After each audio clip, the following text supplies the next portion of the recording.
शुभेंदु अधिकारी, उनकी सरकार बॉर्डर पर बहुत सख्त हो गई है अवैध घुसपैठियों को लेकर। घुसपैठी अवैध होते हैं। देखिए, शुभेंदु अधिकारी की सरकार घुसपैठियों को लेकर बहुत सख्त है और बहुत एक्शन में भी है। बांग्लादेश बॉर्डर पर फेंसिंग का काम फुल स्पीड में जारी है। ये देखिए, नपाई वगैरह हो रही है। ये कूच बिहार, ये बॉर्डर ही पड़ता है सब आसपास। अधिकारियों की मौजूदगी में ये सब कुछ किया जा रहा है। तो घुसपैठ करने वाले बांग्लादेशियों पर भी शिकंजा कस रहा है और जोरदार तरीके से कस रहा है। 2 बांग्लादेशियों को इस वक्त गिरफ्त में लिया गया है, 2 अवैध बांग्लादेशी। ये तस्वीर, एक महिला एक पुरुष। दादा আপনারা শুনুন, আমরা পাঠিয়ে দেব নাকি না প্লিজ।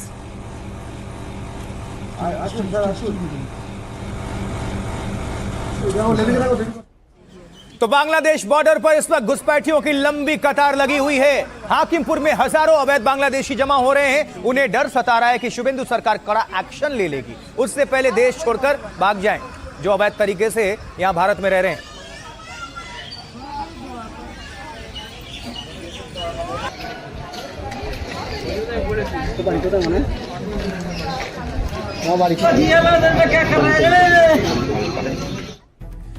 अब देखिए जरा, शुभेंदु अधिकारी के हरकत में आते ही, यानी एक्शन में आते ही अवैध बांग्लादेशियों में घबराहट है, बेचैनी है। समझिए कैसे। देखिए, बांग्लादेश सीमा पर बने हाकिमपुर चेकपोस्ट पर लगातार भीड़ काफी बढ़ रही है। यहां अलग अलग जगहों से करीब 300 परिवार पहुंचने की खबर है। पश्चिम बंगाल के मुख्यमंत्री शुभेंदु अधिकारी ने बांग्लादेशियों को देश छोड़कर चले जाने को कहा है। उन्होंने अवैध बांग्लादेशियों की वापसी की मुहिम चलाने की बात की है साफ तौर पर। उधर मुर्शिदाबाद में 3 बांग्लादेशी नागरिकों को होल्डिंग सेंटर भेजा गया। तीनों को अवैध तरीके से भारत में प्रवेश के आरोप में गिरफ्तार किया गया था, यानी तारों के नीचे से। इन सेंटर्स में पकड़े गए संदिग्ध विदेशियों को 30 दिनों तक रखा जा सकेगा। उनकी पहचान पूरी होने के बाद उन्हें सीमा सुरक्षा एजेंसियों को सौंप दिया जाएगा। इस बीच गृह मंत्री अमित शाह ने डेमोग्राफी चेंज को बड़ी चुनौती करार दिया है। इस चुनौती से निपटने के लिए एक उच्च स्तरीय यानी हाई लेवल समिति का गठन किया गया है। कमेटी के अध्यक्ष सुप्रीम कोर्ट के पूर्व जज जस्टिस प्रकाश प्रभाकर नाव लेकर होंगे। पीएम मोदी ने 15 अगस्त को लाल किले से ऐसी कमेटी की घोषणा की थी। कमेटी अपने सुझावों के साथ अपनी रिपोर्ट 1 साल में सरकार को सौंप देगी। पश्चिम बंगाल में क्या हो रहा है ये भी जान लेते हैं, ये भी दिखा देते हैं आपको, क्योंकि अब आज मुख्यमंत्री शुभेंदु अधिकारी ने राज्यपाल से मुलाकात की है। ये तस्वीरें उनके काफिले की हैं जब वो राज्यपाल से मिलने पहुंचे। शुभेंदु अधिकारी, सीएम पश्चिम बंगाल।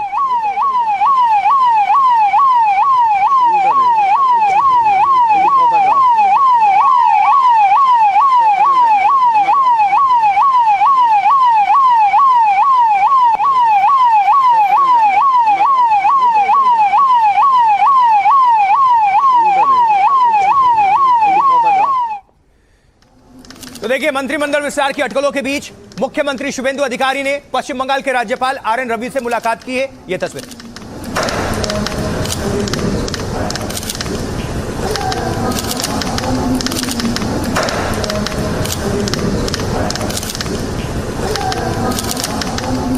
कोलकाता में यह मुलाकात हुई राज्यपाल से मुख्यमंत्री शुभेंदु अधिकारी की।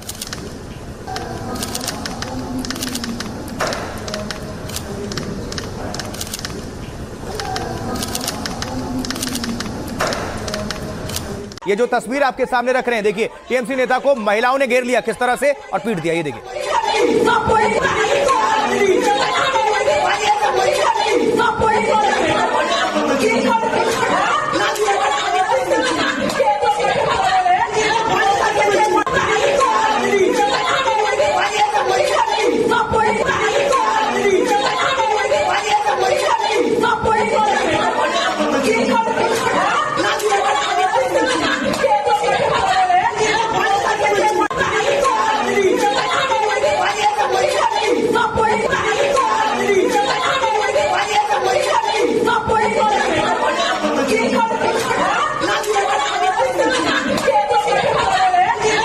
देखा आपने, टीएमसी नेता को घेर कर पीट दिया गया। अब देखिए, बदमाशों और अवैध वसूली करने वालों पर भी दनादन एक्शन चल रहा है। संदेश खाली की एक तस्वीर आपके सामने रख रहे हैं, इस पर नजर डालिए।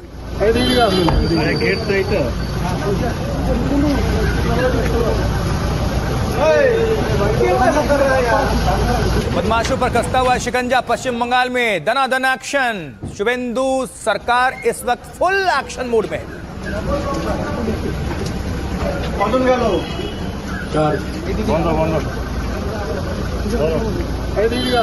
আরে গেট তো এইটা।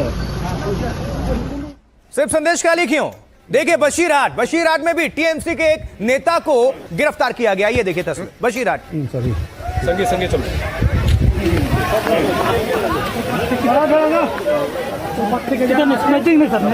ना ठीक है। और आपको ये बता दें, आप सोच रहे होंगे कि इनकी गिरफ्तारी क्यों हुई, तो ये जो नेताजी हैं इनके घर से 5 जो ये देख रहे हैं ना आप कट्टा, ये 5 कार्टन इनके यहाँ से जब्त किया गया और उसमें ये नोटों से भरा पूरा ये बोरिया है, कार्टन जिसे कहते हैं।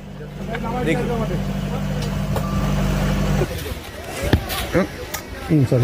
संगे संगे चलो। तो दनादन एक के बाद एक एक्शन। अब देखिए हार के बाद टीएमसी में उथल पुथल मची है। बारासात में पार्टी की सांसद काकोली घोष दस्तीदार ने भारतीय जनता पार्टी में शामिल होने की अटकलों के बीच पार्टी के सभी पदों से इस्तीफा दे दिया। यही है, देखिए काकोली घोष सभी पदों से इस्तीफा टीएमसी से।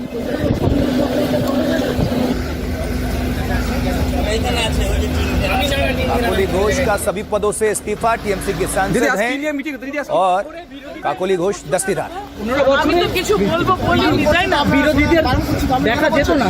বারণ করছি তো, আপনারা বুঝতে পারছেন না আপনার কথা। চলো ডিক্লেয়ার দিয়েছি। ठीक है। और इसी बीच टीएमसी के 2 और पार्षदों ने भी इस्तीफा दे दिया। ये रहे 2 पार्षद, टीएमसी के 2 पार्षद। চলো না, এখানে এই আছে। এই জায়গাটা বড় করো না। জায়গা বড় করো। পেছন চক্রবর্তী ঢুকলো, অরূপ চক্রবর্তী ঢুকলো, চেয়ারম্যান নয়, ও অ্যাকাউন্টস কমিটির সদস্য। तो इसके बाद सवाल खड़े हो रहे हैं कि क्या पश्चिम बंगाल में हार के बाद क्या ममता बनर्जी की पार्टी में सब कुछ ठीक ठाक है? आइए समझते हैं, क्योंकि इस सवाल का जवाब फिलहाल किसी के पास नहीं है, लेकिन संकेत इसी तरफ इशारा करते हैं। काकोली घोष दस्तीदार ने पार्टी के सभी पदों से इस्तीफा दे दिया। अपने इस्तीफे में उन्होंने कई मुद्दों को लेकर पार्टी पर सवाल खड़े किए। कल वो मुख्यमंत्री शुभेंदु अधिकारी की बैठक में भी शामिल हुई थी और जिसके बाद से उनके भारतीय जनता पार्टी में शामिल होने की अटकलें काफी तेज हो गई। काकोली घोष दस्तीदार बारासात से ममता की पार्टी के सांसद हैं, यानी टीएमसी से। और इस बीच बंगाल में बीजेपी के नेता सौमित्र खान ने बड़ा दावा किया है। उन्होंने कहा है कि टीएमसी के करीब 20 सांसद टीएमसी के भारतीय जनता पार्टी के संपर्क में हैं और ग्रीन सिग्नल मिलते ही टीएमसी छोड़कर बीजेपी में वो शामिल हो जाएंगे। पश्चिम बंगाल के कुल 42 सांसदों में से 29 सांसद ममता की पार्टी से हैं, यानी टीएमसी से हैं। दल बदल कानून से बचने के लिए 2/3 संख्या बल जरूरी होता है। टीएमसी के 19 से 20 सांसद भारतीय जनता पार्टी में आए तो दल बदल कानून से वो बच जाएंगे। सौमित्र खान ने यह भी दावा किया कि टीएमसी के 50 एमएलए, 50 विधायक भी तैयार बैठे हैं और अपनी पार्टी छोड़कर किसी भी वक्त भारतीय जनता पार्टी में वो शामिल हो सकते हैं, यानी कि कमल का दामन थाम सकते हैं। इस बीच बीजेपी के दावों को टीएमसी ने खारिज किया है, आधारहीन बताया है। तो टीएमसी यानी तृणमूल कांग्रेस में मचे उथल पुथल पर जरा सुनवाते हैं कि क्या कह रहे हैं नेतागण। सुनिए। सेंट्रल कमेटी बोलेंगे, आज केंद्रीय बीजेपी नेतृत्व एक बार बोलेंगे तो तृणमूल कांग्रेस पार्टी नहीं रहेगा, सब आने के लिए तैयार है। 50 विधायक आपका विधानसभा में आए नहीं या 20 सांसद आने के लिए तैयार है, लेकिन हमारा जो है हमारा एक्टिव मेंबर्स भी चलेगा। पब्लिक ने तृणमूल नेता को गंदा नेता बोल रहा है, तो इसलिए सब लाज बोझ सोच के सब आ जाएगा। सौमित्र खान का बात का कोई महत्व नहीं है, वो ऐसा ही एक अफवाह फैला दिया, हमारे पास ऐसा कोई खबर नहीं है। टीएमसी के पार्षदों को या विपक्षी दलों को या तो ये कहा जा रहा है कि आप भारतीय जनता पार्टी की वॉशिंग मशीन में आके साफ हो जाइए, वरना आपको ईडी, सीडी, सीबीआई और बंगाल की पुलिस जेल भेजेगी। जिस तरीके की भाषा टीएमसी के पार्षदों के खिलाफ भारतीय जनता पार्टी प्रयोग कर रही है, वो लोकतंत्र में अक्षम्य अपराध की तरीके से। इस सिचुएशन में जहां पे दल सरकार में नहीं है, तो वहां पे दल की तरफ से जो क्लियर डायरेक्शन होना चाहिए या फिर एक दल कोई दिशा दिखाना चाहिए, वो नहीं मिल पा रहा है। अगले 3 महीने में पश्चिम बंगाल में किसी भी ज्वाइनिंग नहीं होगा। अगर किसी नेता, चाहे जितना भी बड़ा क्यों ना हो, किसी को झंडा पकड़ा दिया, आने वाला वो बीजेपी नहीं है। तो एक तरफ ममता बनर्जी की पार्टी टीएमसी में फूट की खबरें आ रही हैं, तो दूसरी तरफ शुभेंदु अधिकारी, उनकी सरकार बॉर्डर पर बहुत सख्त हो गई है। अवैध घुसपैठियों को लेकर, घुसपैठी अवैधी होते हैं। देखिए, शुभेंदु अधिकारी की सरकार घुसपैठियों को लेकर बहुत सख्त है और बहुत एक्शन में भी है। बांग्लादेश बॉर्डर पर फेंसिंग का काम फुल स्पीड में जारी है। ये देखिए, नपाई वगैरह हो रही है। ये कूच बिहार, ये बॉर्डर ही पड़ता है सब आसपास। अधिकारियों की मौजूदगी में ये सब कुछ किया जा रहा है। तो घुसपैठ करने वाले बांग्लादेशियों पर भी शिकंजा कस रहा है और जोरदार तरीके से कस रहा है। 2 बांग्लादेशियों को इस वक्त गिरफ्त में लिया गया है, 2 अवैध बांग्लादेशी। ये तस्वीर, एक महिला एक पुरुष। দাদা আপনারা শুনুন, আমরা পাঠিয়ে দেবো নাকি না প্লিজ।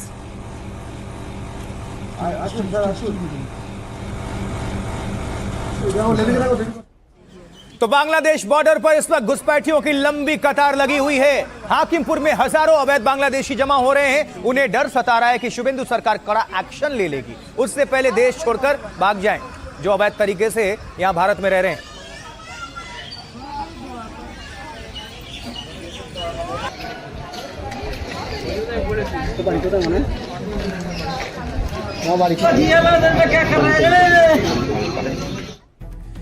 अब देखिए जरा, शुभेंदु अधिकारी के हरकत में आते ही, यानी एक्शन में आते ही अवैध बांग्लादेशियों में घबराहट है, बेचैनी है। समझिए कैसे। देखिए, बांग्लादेश सीमा पर बने हाकिमपुर चेकपोस्ट पर लगातार भीड़ काफी बढ़ रही है। यहां अलग अलग जगहों से करीब 300 परिवार पहुंचने की खबर है। पश्चिम बंगाल के मुख्यमंत्री शुभेंदु अधिकारी ने बांग्लादेशियों को देश छोड़कर चले जाने को कहा है।